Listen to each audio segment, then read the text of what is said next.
In this video, I'm going to be talking about the number one framework that I believe every successful entrepreneur and influencer has as it relates to them consciously or unconsciously doing in the marketplace. And hopefully you'll have a framework at the end of this to be more intentional in the time, resources, energy, people that you spend time with, and really be able to use this framework. So this framework is called value leveraging.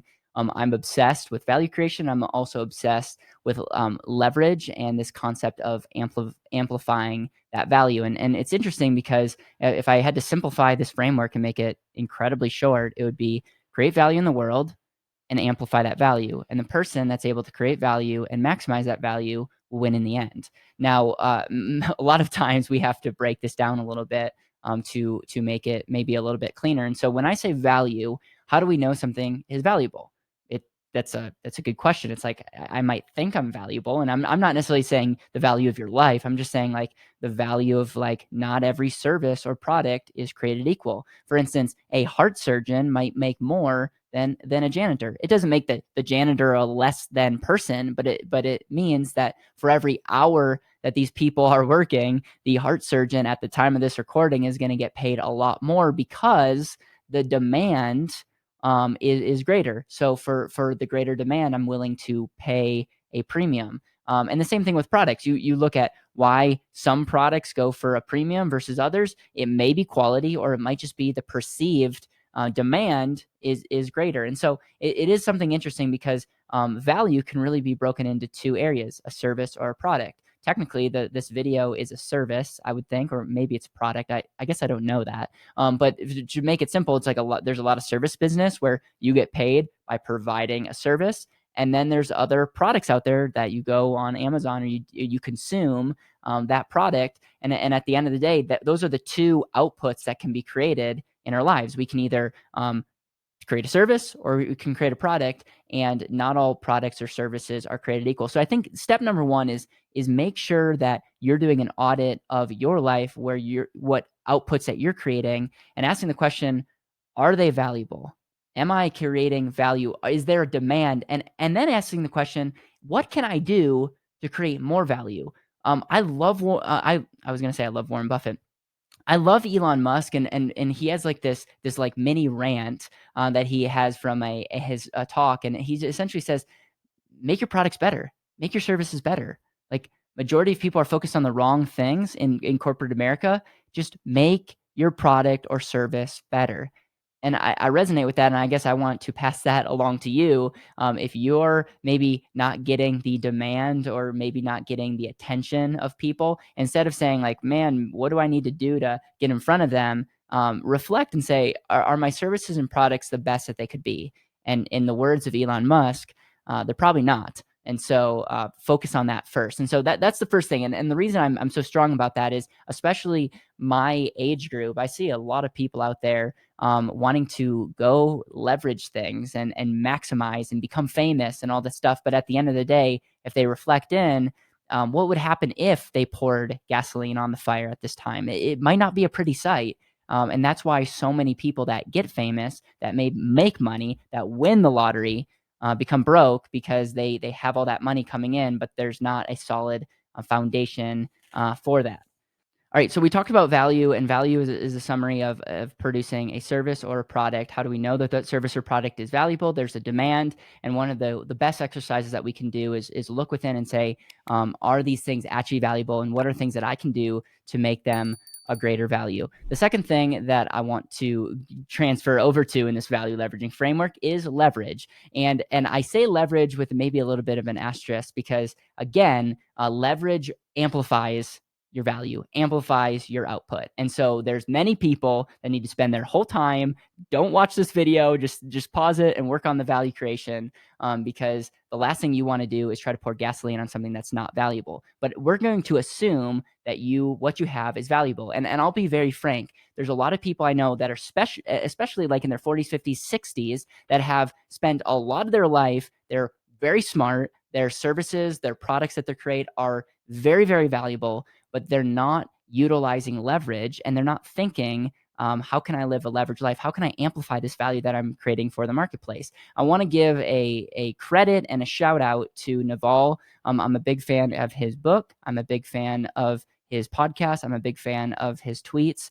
And he just has helped me understand this concept of leverage in a way that has been really powerful and impactful. And I just, from the bottom of my heart, want to thank you. And I also want to give you credit. So value leveraging, number one, be valuable. Number two, amplify that value to the marketplace. And when we think of levers, we think of maybe doing something little bit of energy, a little bit of effort, and a maximum result. You might think of like going and getting other people's money. That you can take a house that's a good deal, and now it's a great deal because of leverage.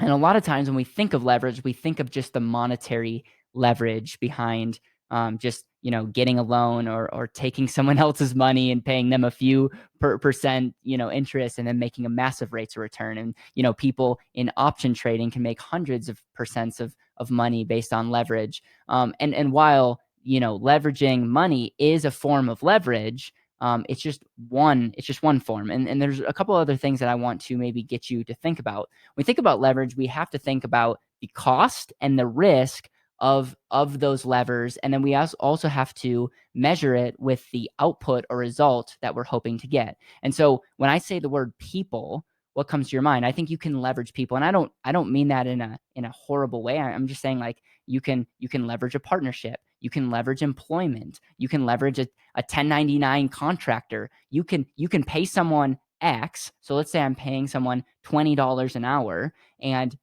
and for that hour input that person's getting, they're allowing us to create $100 because of the work that they're doing.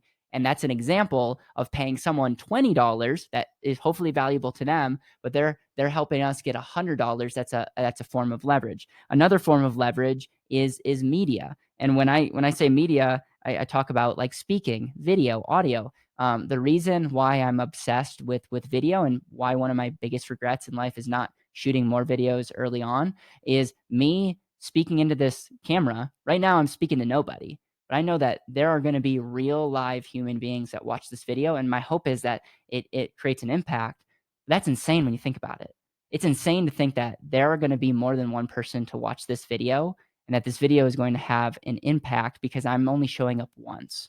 I have a message. The message may be great. It might not be, but the message has energy. And this video, it creates a media, a platform that allows it to touch more than one person. That in itself is insane. And so what are other areas in audio, in video, in writing that you can do to go one to many? Platform is the publishing house. It could be Facebook. It could be YouTube. It could be Tumblr. It could be any platform that you want. It's like it's allowing you to do an input, write, video, audio, and for it to go out to more than one person. And it allows you as a consumer, as someone that's watching or listening, to be able to listen on that platform. So platforms create a ton of leverage. Code. Code is one of those concepts that I don't fully understand, but the thought of you being able to, on a computer, write some code that can create things that can ultimately do, AI or help people multiple times without a human being is insane because that input, you're putting in the time to create that calculator or that, software, and the output is able to serve so many people without human intervention. That is massive leverage. And think about all the top companies out there, all the most valuable companies to date, they have some type of code that's at the foundation of their value proposition, and that should make sense. And then finally, and this is maybe a little bit of a stretch, is charisma. I think charisma is a function of a couple things, but I think it's a function of credibility. It's a function of like, oh, they're competent, and it's also a function of charisma, of likability. And I believe if you're charismatic, if you have more charisma, that is a form of leverage. You are able to attract more people than someone that's not charismatic. Doesn't mean that it makes you a lesser human being. I just believe charisma is a leverage point and can take that same service or product and amplify that if you're able to leverage charisma well. And so what is the purpose of this video? Purpose of this video is you have money, you have time, you have other things in your life, And at the end of the day, you want to amplify it, you want to be a good steward of it, you want to make good choices.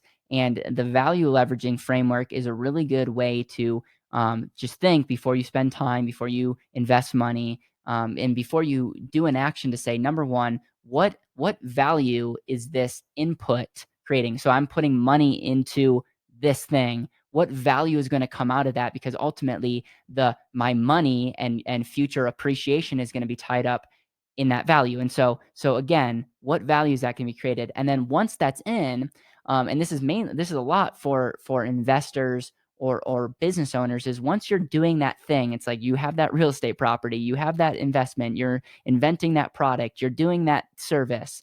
What levers can you pull that can enhance that result, that output?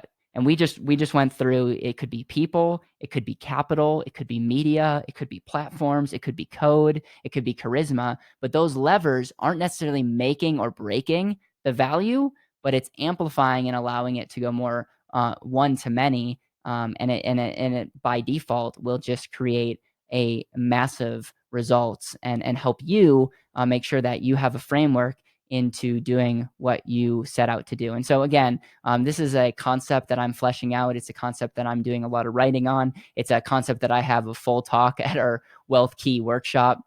And so there's obviously a lot more. There's a lot more things that go into this, but I wanted to share this with the public just to just go public with this concept that I've been having on my mind for the last couple of years, and something that I want to be more intentional with, and something that I want to double down as we help more people live more intentionally. So again, please consider sharing this video to someone that needs to hear this message, that would value the value leveraging framework and process and how they think about their time and money. And from the bottom of my heart, I just want to say thank you so much for watching, for listening, for taking time out of your day to like and share and comment. It means the world, and our purpose in making these videos is to help you live more intentionally. And so again, from the bottom of my heart, I want to say thank you, and I hope you have an intentional rest of your day.